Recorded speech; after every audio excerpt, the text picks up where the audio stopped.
So I'm just delighted that you're all here. Right, so welcome to the first Library Staff Love Learning Twitter Spaces chat for the new school year. I hope that you have all managed to get back into school and it's not been too manic. I know at this time of year it does get pretty crazy, so we thought we would give you a week before we launched into our first one. Ruth, I hope you've had a good summer. Ruth is my co-host. Has your summer gone well? Yeah, all good, but it's lovely to be back actually. Yeah, really nice to be back in the school and back with the kids. Yeah. Fantastic. And Sabrina is our new co-host. Can I just say hello to Sabrina? Sabrina, thank you so much for joining us. Have you had a good start to the school year?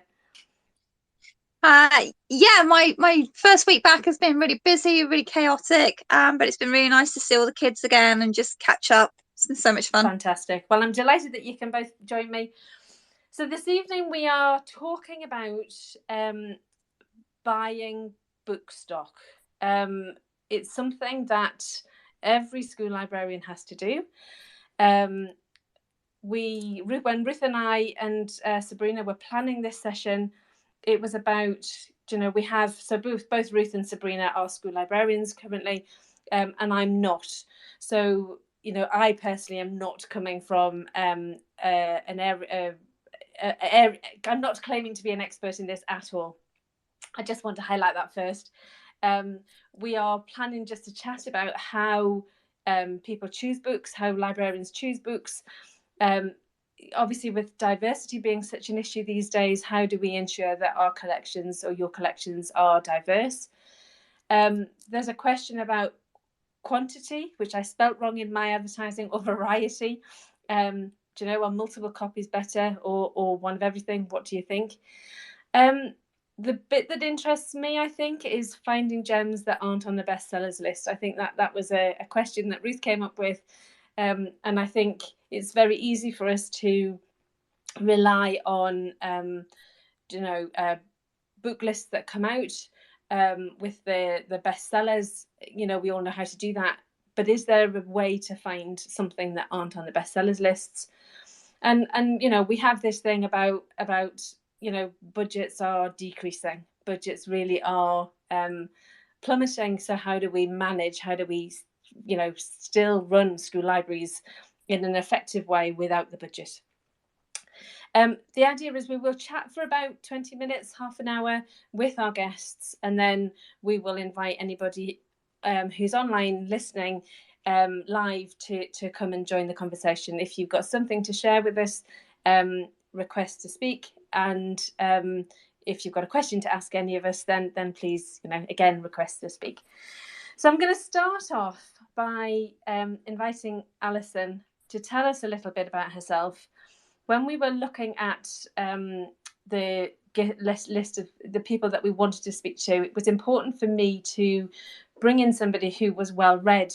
And Alison came across my Twitter. I came across Alison's Twitter feed, and trying not to spoil her thunder, she is or was a Carnegie and Greenaway judge, which to my mind is somebody who reads extensively, because I know that I would never have managed to ever be a judge because my reading is so slow.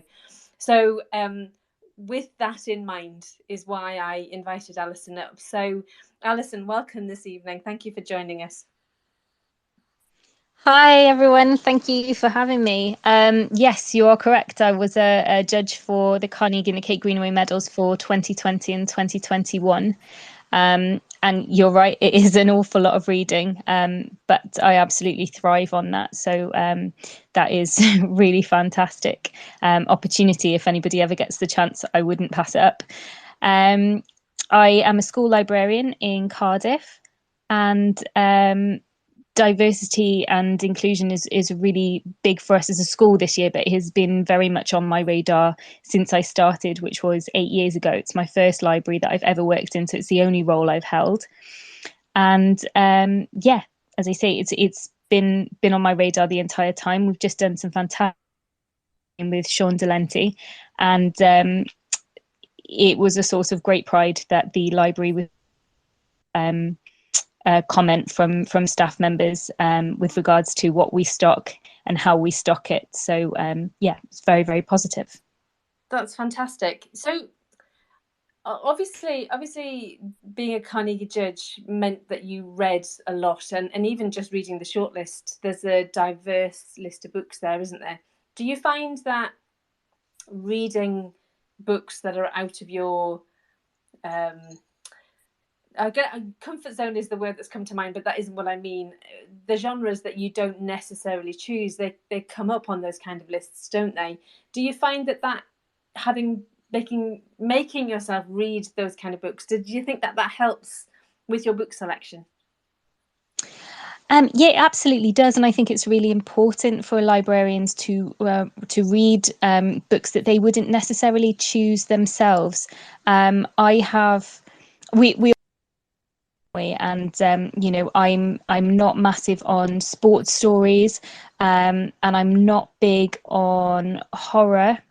And actually, I found that some of my favourite books off those lists were from genres that I never would have chosen for myself. So yes, it's absolutely vital, because if we only read or we only buy in books that appeal to us, obviously we're offering very narrow. So yeah, really important. Absolutely. And actually, funnily enough, you know, Jim is an expert in horror, which is why I'm really pleased that he's come along this evening. But what you've just said about reading something that isn't the kind of things that you would choose, but actually find you enjoyed it. And I had exactly the same experience reading the shortlist when Marcus Sedgwick came up on one of the shortlists. My Sword Hand is Swinging. I read, and actually I had to admit that I did enjoy it. So even as adults, you know, being made to read something else sometimes does surprise you, doesn't it? It's not always what you expect.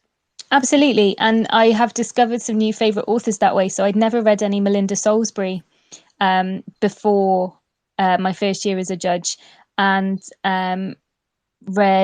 I've read a couple of hers now. Actually, she's one of my favourites, and her most recent proof landed on the doorstep, and I had to read it in a night because I just couldn't wait to get through it. So it's really lovely, actually, when they exceed your expectations like that. And I wouldn't have had that experience if I hadn't been sort of pushed out of my comfort zone. So yeah, it's really, really good. Absolutely, it is, and it's as much for us as adults as it is for the children. So that's really good. Actually, because we've started talking about horror a little bit, I am going to invite Jim to come and talk to us. I'm going to pass on the questioning to Ruth at this point, because if I'm honest, horror, you may have guessed, it is not my thing. I know that Ruth uses the lists that Jim produces, if I've got that right, to buy stock for her library. So over to you, Ruth. Absolutely, yeah. So I first came across the website, which is called Ginger Nuts of Horror, because of the lists of top 50 YA or children's horror books. And I don't know, it seems to be common amongst us that horror is not my thing. And so I was really pleased to see it, but not only to see a list, but such thorough reviews. And for me, you know, I felt that they had been read and reviewed, and quite often read and reviewed. I don't think it is Jim that does the YA ones, but by father and daughter, therefore two different generations. And I could really rely on those. You know, I could get a good sense from those reviews of what I was buying and the age range it was suitable for, which is a massive problem if you're not familiar with the genre. So I was really, when we were thinking about this topic, I was really keen to see if we could get Jim on to talk about it and really kind of, you know, help us understand how that process works and what it's about. So Jim, tell us about Ginger Nuts of Horror, please. Hi. Well, I set the site up originally, about 14 years ago, and it was always just something to pass the time. And then suddenly over the years, it's grown into this massive thing that's basically taken over my life, and it's always been one of the main factors of the site to promote diversity and to actually show the world that horror isn't what the majority of you people think horror is. You know, horror isn't just, you know, monsters ripping people apart. It's probably the one genre outside of literary fiction that actually has the power to look at the human condition without any boundaries and without sort of any trappings of the genre itself, because it's so wide and it just gets straight into the heart of what it is to be human. Yeah. The young adult stuff, that's mainly Tony Jones and his daughter that do that. Sadly, I asked if Tony Jones would like to do this tonight, but sadly he had a prior engagement, and he is in fact an actual school librarian, so he would have been absolutely perfect for this. And his insight into the young adult side of it is unbelievable. It's amazing. He really has his finger on the pulse of what works and where the genre's going and stuff like that. Yeah, you're right though, actually, because I've looked through those lists over various different lists at various times, and found things on there that I had already read and perhaps wouldn't have classified in my mind as horror, and it was quite, it was a sort of awakening or a reminder for me that actually I'm in danger of typecasting horror. And similar to science fiction, I'm not really a science fiction reader, but you can do the same kind of thing with science fiction, and the world building allows you to address all sorts of issues, obviously, that relate to our world.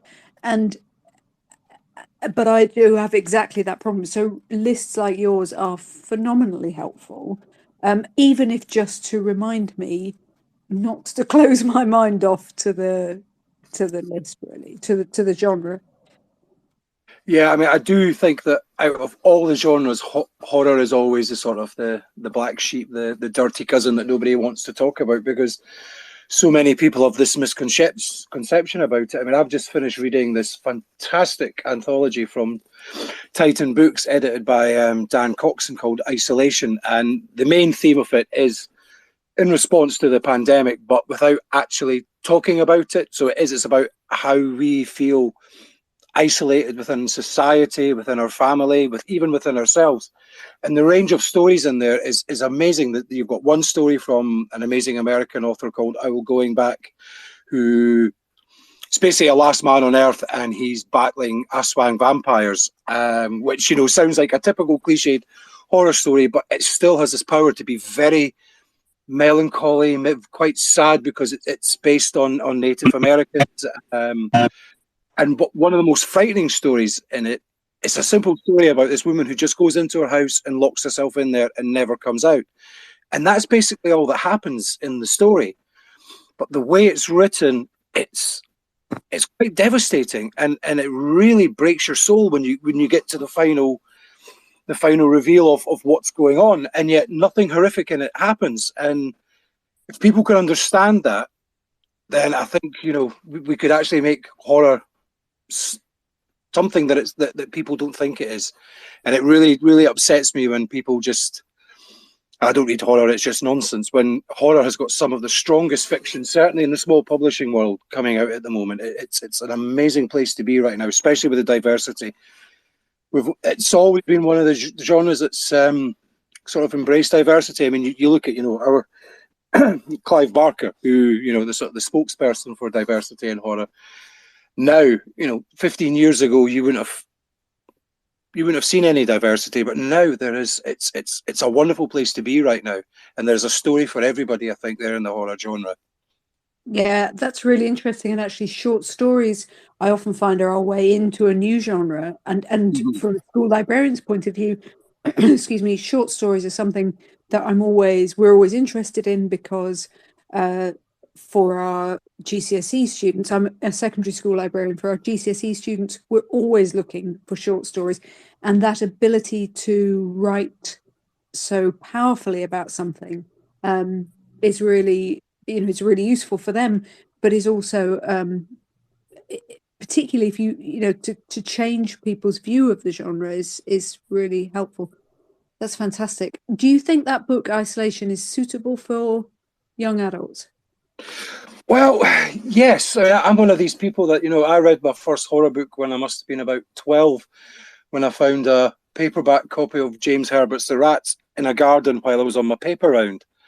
There's nothing overtly graphic. There's nothing overtly sexual. It would probably be overall classed as what we class as quiet horror, where nothing really horrific happens, and the actual horror is all just on the building sense of dread, if you know what I mean. Oh, yeah. So yeah, I would certainly say, I would, in the upper range, so the sort of 15, 16, 18-year-old, the sort of 5th and 6th year at school we have in Scotland. I'm not quite sure how you classify it down sort of England way, but we have 5th and 6th year, the last 2 years of school, certainly perfect for them. Yeah, that's really helpful. Brilliant. Anybody else want to join in? Any questions for Jim? Okay, but before you do, actually, Ruth, before you invite anybody else up, I just want to invite up Will, who's been sat quietly, another one of our guests.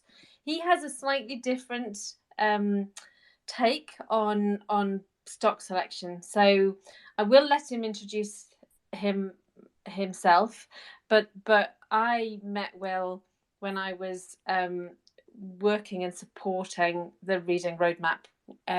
So first of all, Will, introduce yourself and then explain what it is that you do in order to generate the collections that you send out as Reading Roadmap. That would be really useful.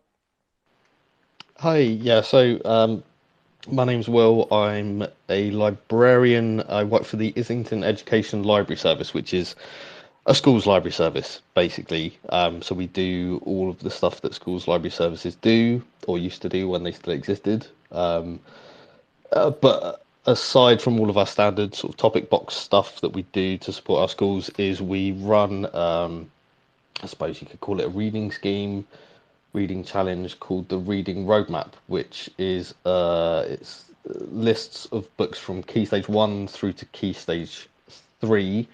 We update the lists every year. So you've got the Key Stage 1 map with 30 titles, a Year 3 and 4 map with 40, Year 5 and 6 map with 60 titles, and Year 7 and 8 map with 35.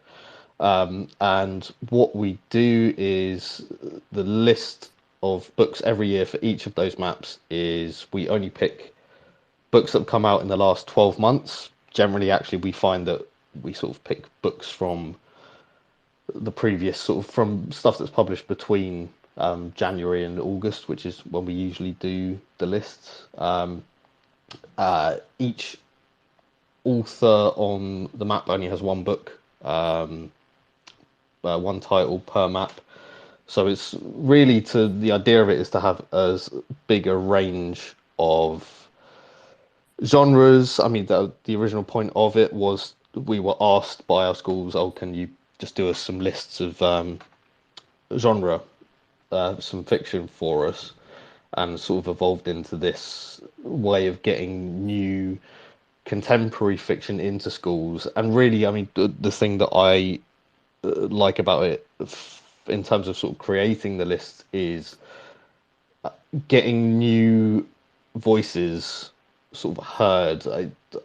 We try to sort of stray away from putting the really big name authors on it. Not saying that we don't have some like really popular authors on there, but we try to keep on to having as many debut authors on there as we can, some more like lesser heard voices in literacy, and it's really about getting kids to discover as much fiction, non-fiction as well, we include on there, but as much different things as possible. I've found when I've worked in school libraries that obviously getting certain kids to read is difficult in the first place, but what can be even harder is that once kids have sort of got themselves hooked on I'm reading Goosebumps, or I'm reading don't everyone be a kid, oh, I'm reading this, I like this, and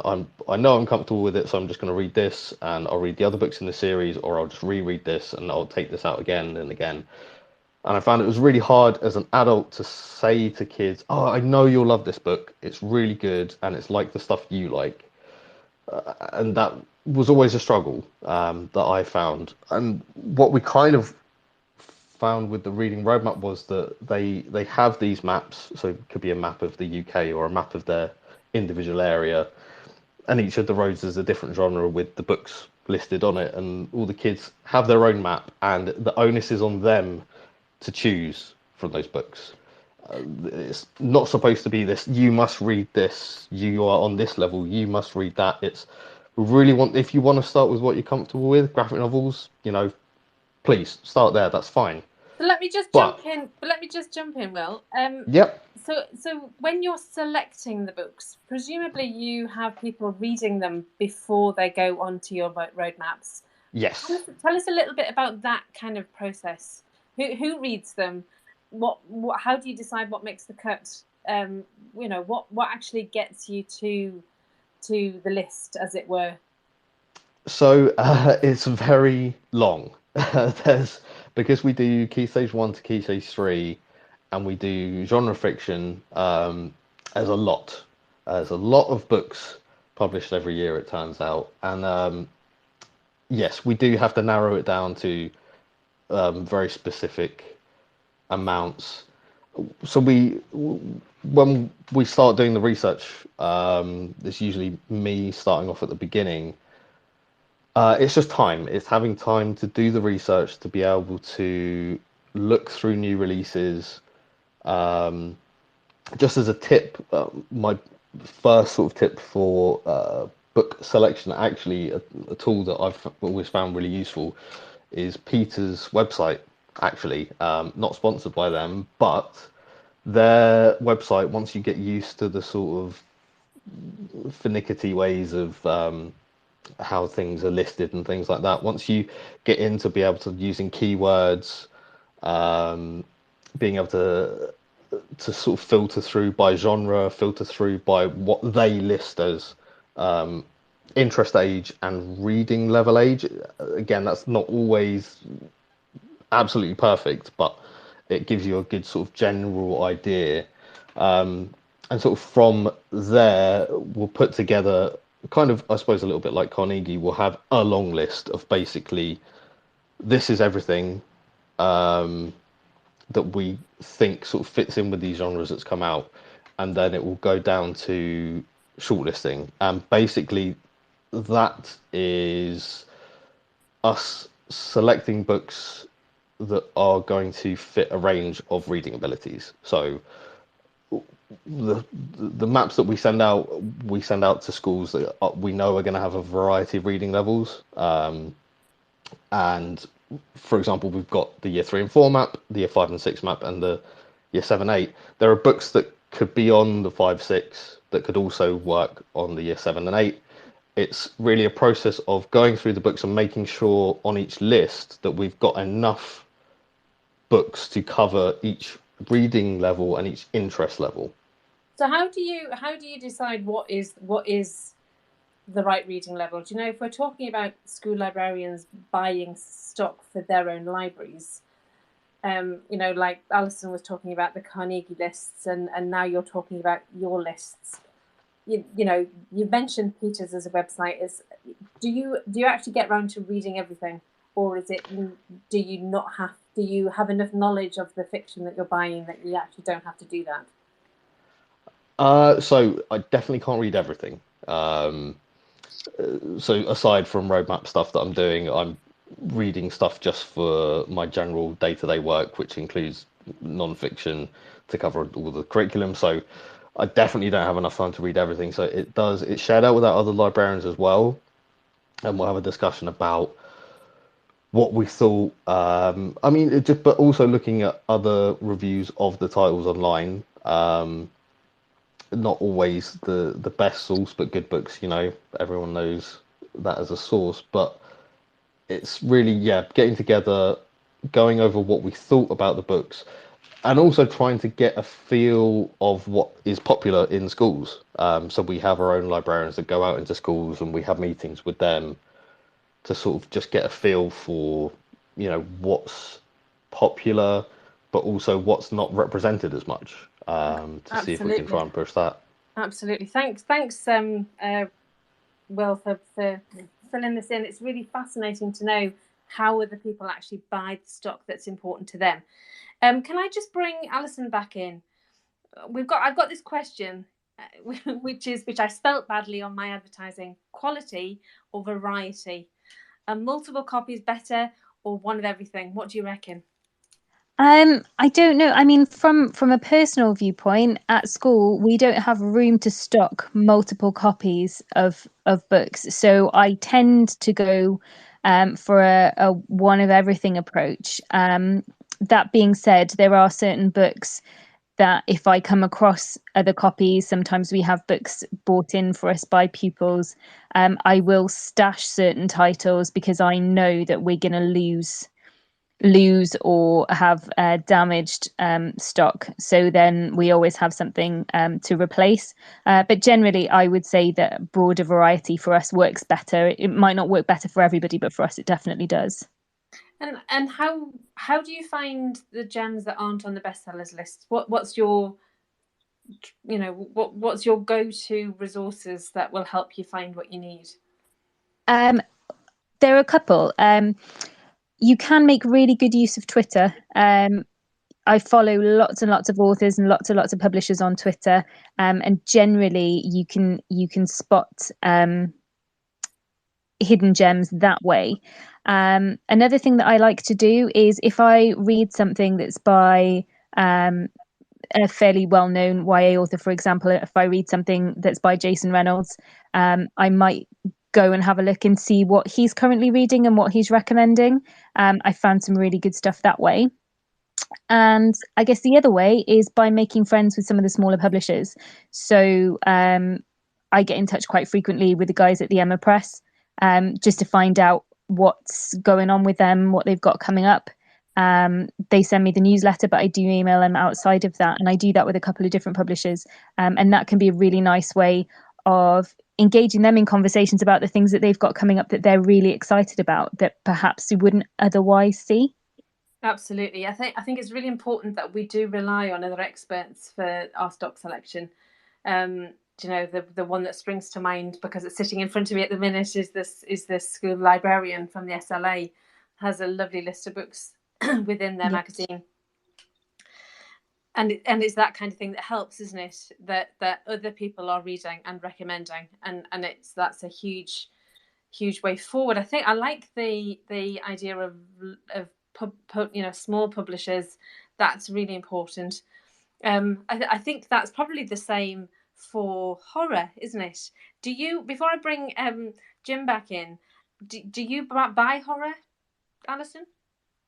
I do, yes, but I tend to be guided. I mean, my reading is much broader, it has to be said, since I was a CKG judge, absolutely. And so there, speaking from today, there is no genre that I will not touch. I will have a go at absolutely everything, and I'm quite confident. But I know that our pupils have got very specific tastes, particularly when it comes to things like horror. And so I do allow myself to be guided by them a little bit. So we will have a chat. They will make recommendations. I will go and do some research. And then I may buy in the titles that they've asked for. And I may use those titles to kind of springboard to other titles. So, but yes, absolutely. I would buy in horror, and I do buy in horror. That's good to hear when we have somebody with horror on the line, which is good. That was the right answer, Alison. Jim, let me bring you back in. I seem to have lost Ruth, so our technology is not working. But let me ask you, when I've got very little real understanding of what it is that you do, your website reviews horror for all age groups, is that right? Yeah, we've even reviewed, I did a feature years ago on Dinking Dings and the Ghostly Things, was it? Frightening Things, that's it, by, I can't remember the name of the author. Guy Bass, that's him. And that's a book basically aimed at 5-year-olds. But it's as I've always said, to me, Scooby-Doo is the greatest and longest existing horror franchise in the world. So yeah, we cover everything from Dinking Dings right up to some books which I would never recommend to people unless I knew they would specifically enjoy that type of horror. You know, I mean, yeah, I keep saying about horrors for everyone. I mean, my ultimate favorite book of all time is The Halloween Tree by Ray Bradbury, and I must have about 15 different copies of that book. And to me, it's the greatest book ever written, and it's the greatest horror book ever written. But a lot of people won't see it as horror, but it is a horror book, and it's probably the greatest, as far as I'm concerned. Yeah, it's the greatest kids book ever written as well. It's a book where you read it and you want your kids to grow up to be like the main character in the book. It's a wonderful book that fills you with joy, but it also fills you with a bit of dread. And at the end, if you're like me, you're in tears reading it just by what this person's friends do from if you've not read the book. And I certainly don't want to spoil anything for it because it's such an amazing book. It's certainly something that that you know, I'm the kind of person that can't watch horror films. We see, I'm saying, and I do watch horror films, but I have to choose them very carefully because there's some horror films that I know I just can't watch. Well, I must admit, to going off topic slightly, I watched Silence of the Lambs when it was all such the big rage, but I had to watch it during the day on fast forward, and that was the only way I was going to get through it. And I'm a bit like that with horror. I need to know myself that it's not going to be really terrifying, because I think actually when you read something, you can visualize it and make it worse than it is if your imagination is good. Does that make sense? Oh, I mean, I know exactly what you mean. I read this Graham Masson book years ago called The Walkers, and it's all about these people who escape from this institute and they live in the walls and they can travel through different houses, through the walls and through the grounds. And I just finished it on the day before I went to who's now my partner, parents' house for the very first time. And it turned out that their house was built on the grounds of an old mental institute. And it was apparently haunted. And I refused to go upstairs at night. I stayed in the living room with all the lights blazing because I just could not go upstairs, thinking too much close to to what I've just read. It was terrifying. So yeah, I know exactly what you mean. Yeah. So I think I think I have to. I need somebody to select my horror for me. I think, so maybe I'll be in touch, and you can find something that you think I can cope with, because I quite like the idea of reading a little bit something that's a bit more meaty occasionally. Oh. I'm just going to stop us a second, just to say that we've just gone past 7:30. We have the opportunity now for anybody that's online. If you have a question for any of our speakers or for ourselves, please just request to speak and I will invite you up. Either have you got something to tell us about the way you select your books for your libraries, or if you have a specific question. I'm delighted to say that Deborah Perrin has requested to speak already. Can I say hello to you, Deborah? Hi, Elizabeth. Lovely to have you back. I did want to say something else, but when just listening about horror, one of the things I read recently is that a lot of certainly children, teenagers as well, but children, so year 7 particularly, requesting horror.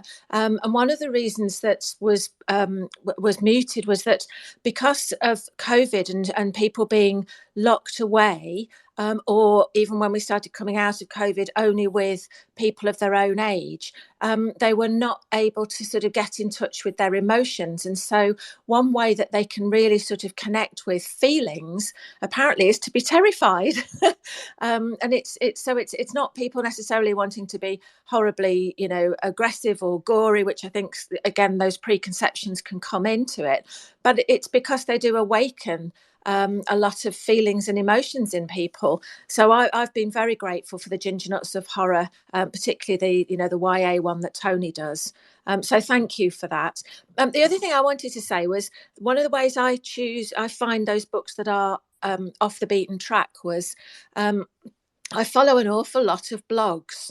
And I don't necessarily, this is going to sound really disrespectful to the people who are blogging, I'm so sorry, but I don't necessarily always read every single bit, but I will often just put them all in a folder somewhere. And when I've got a bit of time, go through them. And it's interesting to see that ever so often you'll find a book that keeps repeating and repeating, and you think, lots of different people. I follow quite a lot of international bloggers as well, so from Asia, Australia and the US, and if they're all talking about that book but coming from different places, that's a way I get to find those that are just a little bit different. And I also look every January, the American Library Association announce their awards, so I always look at those, because although they're absolutely screamingly popular in the US, they don't always translate into the UK. They're not always picked up and promoted. So that's one of the ways that I find those less well-known books. Thanks, Deborah. I think it's really interesting, isn't it? Because certainly blogs, there are a lot of people blogging about books. I have a feeling that Louise, who's online tonight, she might blog about books, but I might be wrong.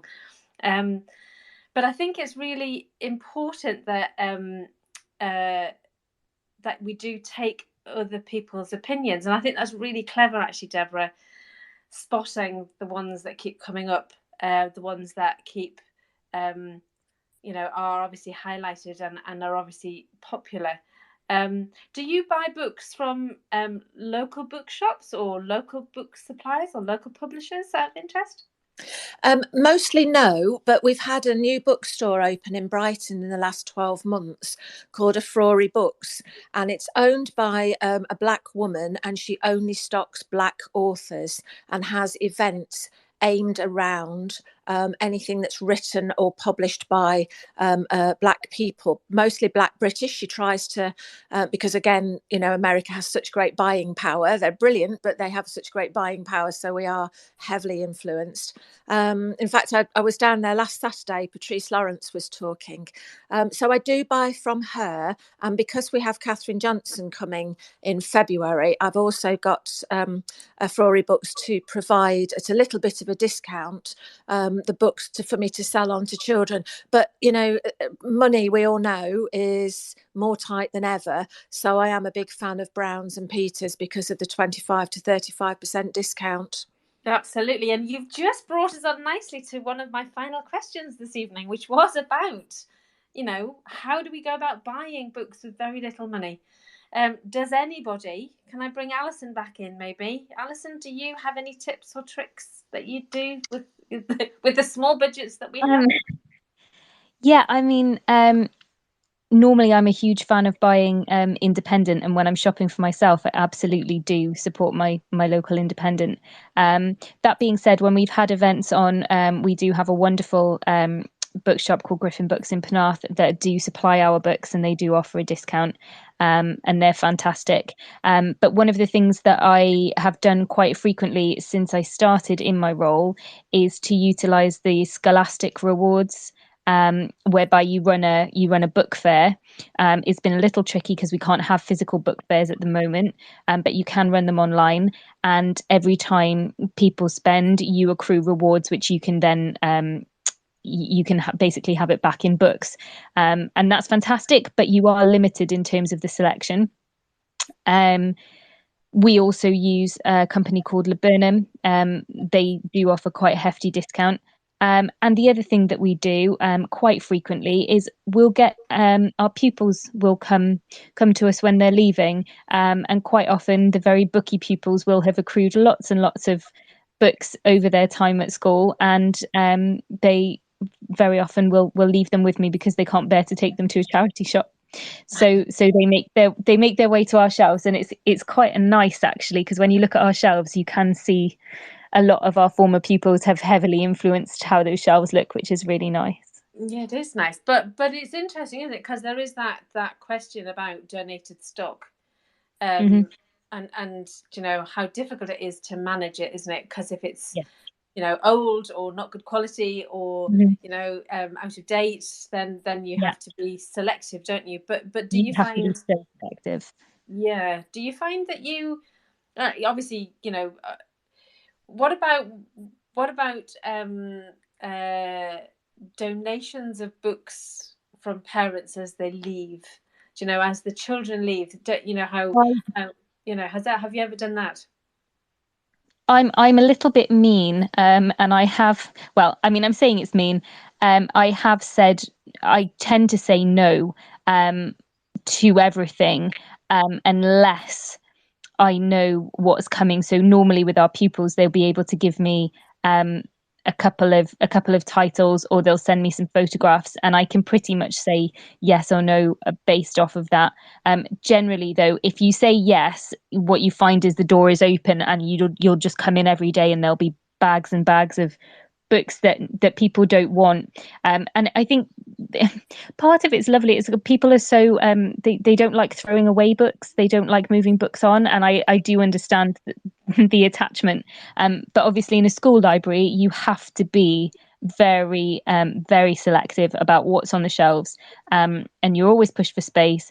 And I do think quality is very very important. So I would rather have a bookshelf that is half empty but with good quality stock than a rammed full bookshelf of stuff that's old or not particularly good quality. So you do have to think really carefully. Absolutely, I so agree with you. Can I bring Sabrina in? Sabrina, do you have any tips or tricks for buying stock when you've got no money? I'm a charity shop hunter. I go in every single charity shop that's got a bookcase in it, personally for me. So when I started working as a librarian, every time I went into a charity shop, if there was a cheap, popular children's book that I knew we needed a new copy of or could do with a second-hand one, I got it. I find the Oxfam bookshops, their books are really high quality. So you pay a little bit more for them, but you're going to get a book that's going to look good on the shelf and is lasting. So you do have to be a bit picky, but I find it's a great way to save a couple of quid here and a couple of quid there for the popular books. So then you can go and get your independent and your lesser known books at full whack if you have to. You've got the spare cash to do that. But yeah, charity shops, I can't praise them enough. Absolutely. I think things have changed over the years, haven't they? Because I know that, showing my age now, 20 years ago, it wasn't necessarily something that school libraries would have to do, but actually things have changed, haven't they? And those charity shop finds, those little gems that you find, are certainly a good way of spending our very restricted budgets.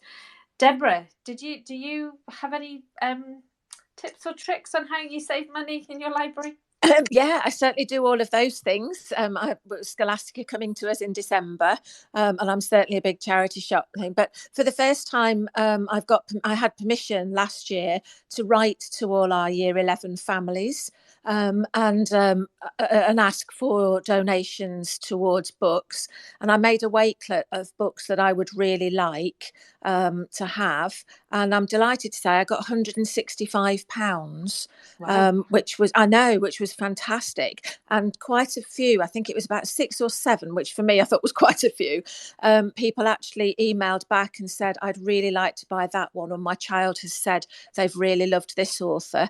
I had one parent say that they'd appreciated the Barrington Stoke books that we'd had in school, and they know they're expensive, so they'd given me £20 and could I buy a couple of Barrington Stokes, which I thought was fantastic. I have to say an unpopular thing, but I'm afraid I do it. By the time they get to Year 11, if they've lost a book, unless they're PP or I know of other extenuating circumstances, I'm afraid I charge them £5 for a lost book.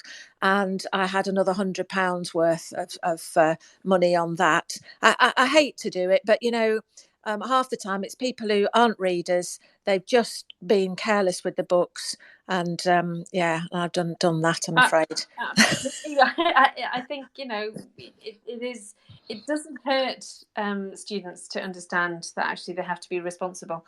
Over COVID, I was quite upfront with them, and I said over the 18 months of COVID, I wrote off well over £1,000 worth of books because of extenuating circumstances, and I just said I cannot afford to keep doing that. No. And as soon as I put put it that way rather than it was a punitive, you've lost that book, you horrible nasty child, you know, none of that at all, being very extreme there. I'd never say that. But, you know, putting it that way, and then and I go to them, you know, that's actually less than half a pizza. So they suddenly go, oh yeah, okay, I'll do that. So I know it's not a nice way of making money, but actually it does have an impact on your budget. So that was 165 I got from the year 11s, and just over 100 from last year's year 11s who've lost books. And it does make such a difference, doesn't it? It does make such a difference to the books that you can put on your shelves. So, you know, thank you for sharing that, Deborah. Will, obviously it's slightly different for Reading Roadmap because obviously there is a budget. But as a librarian, do you have any tips and tricks that you can suggest that we do with very little money? Yeah, definitely. I mean, actually, definitely contacting independent publishers, like has been mentioned before, a really good way of getting some stuff in. But to be honest, if you and it does take time because you know at the larger publishers you're not always just given a clear route to anyone, but do have a crack at publishers, because if they've got a new, especially a debut author that they're really pushing, they'll, if you can get the right sort of sales agent, they will send you some free copies with some sort of promotional materials and things like that. It is a lot of work. I mean, putting in the time to sort of contact everyone to try and get some stuff. But I mean, even the stuff we buy for the roadmap will still get some sent to us by the publishers with promotional material. Another one as well, if you've got an independent bookshop near you, then that's an absolute gift. Absolutely go there as much as you get. I mean, not just in terms of saving money there with them, but in terms of finding just some new gems like you spoke about earlier. They're absolutely the best place to go, because I know the people that run them have just got such great knowledge. If you're in North London, Pickle Pepper Bookshops in Crouch End is amazing. But like's been mentioned, Peters Brown's good discount. Laburnum, really good. You can really find some really good quality stuff at a really big discount. It's fantastic. Actually, that's a really, you know, having books to review is also a great way of getting books into your hands that you haven't had to buy. Sometimes if you're on publishers lists, it is about uncorrected proofs that you're not supposed to pass on, but occasionally you get the book, the finished gem that you are then going to review. They are great books that you can use for book reviews, for book clubs, you know, so you don't have to do all the work yourself. So, you know, you can then give the feedback to the publisher, you know, via your book club. It's been a fascinating chat this evening. We seem to have covered such a lot of things. I am going to wind it up this evening. And I just want to give people the opportunity to say, you know, one last thing. I'll give them a chance to think about it. One last thing, you know, how are you going to finish it off? What do you want us to know about stock selection? Before I do that, I just want to advertise the fact that on the 26th of September, Library Staff Love Learning Twitter Spaces is back. We are going to be talking about ebook collections. I do have a speaker from Belinda going to come along. We are still creating this session, but hopefully if you've enjoyed tonight, you will come back and join us again for that ebook session. Also, I do want to say that the SLA are putting on a webinar called Back to Basics Spectacular Stock on the 29th of September. So if you are looking for more on stock selection, check them out. That's on the SLA, School Library Association website. So let's bring you in for one last time then, Jim. What would you like to finish on? What's your final remarks for us this evening? Just please read horror. You'll be pleasantly surprised if you follow. Certainly check out my website, because we generally only review the good stuff. I give every book that gets sent in for review at least 1-2 chapters worth of reading before I pass it on to the rest of the review team. So if it doesn't pass my initial sort of critical look, then we don't pass it on. So you should, if you pick any of the books that we review, you should actually be pleasantly surprised. And check out the other websites. People like Horror Spotlight on Twitter, they're amazing. Michael Patrick Hicks does a lot of great reviewing. Run Along the Shelves, they're fantastic. Fantasy Book Nerd, check them out. And there's a lot of crossover between us, but they're the people that really know their stuff. So if you're wanting to dip your foot into the water, check out those sites. They're absolutely amazing. Thank you so much, and you definitely have tempted me to try out some horror. So you might have another horror reader on your hands. Excellent. Can I bring Will back in for one last thing? Yeah, I'd say, and it's been touched on before, but really try your hardest, and it really great that we've been talking about horror here, is take your bias out of what you're buying. There are things that maybe you turn your nose up at.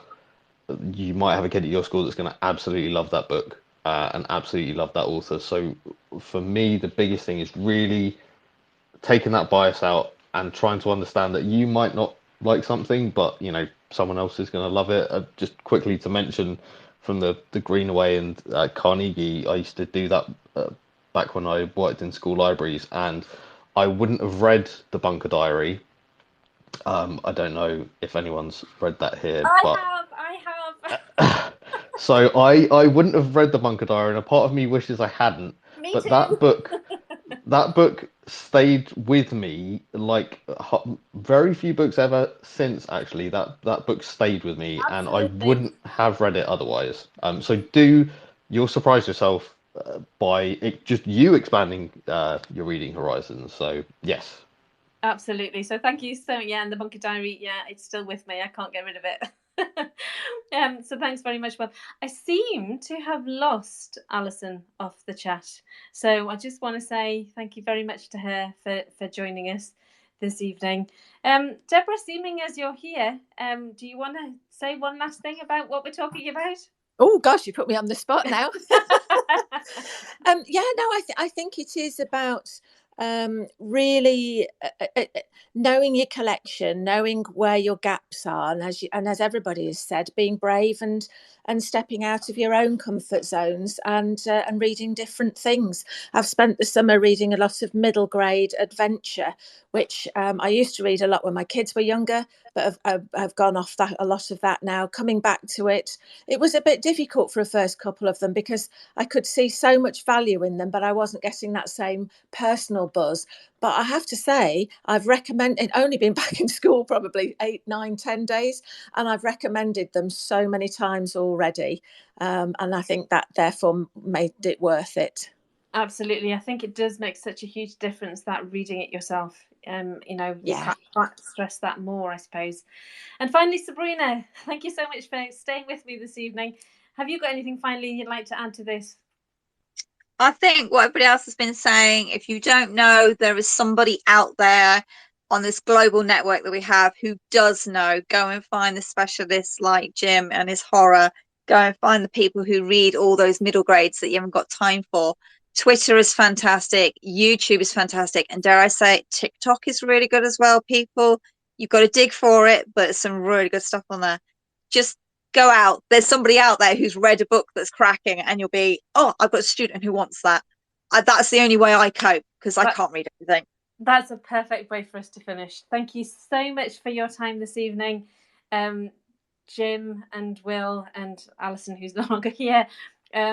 It's these talks only happen by people giving us their time for free, and we really do appreciate it.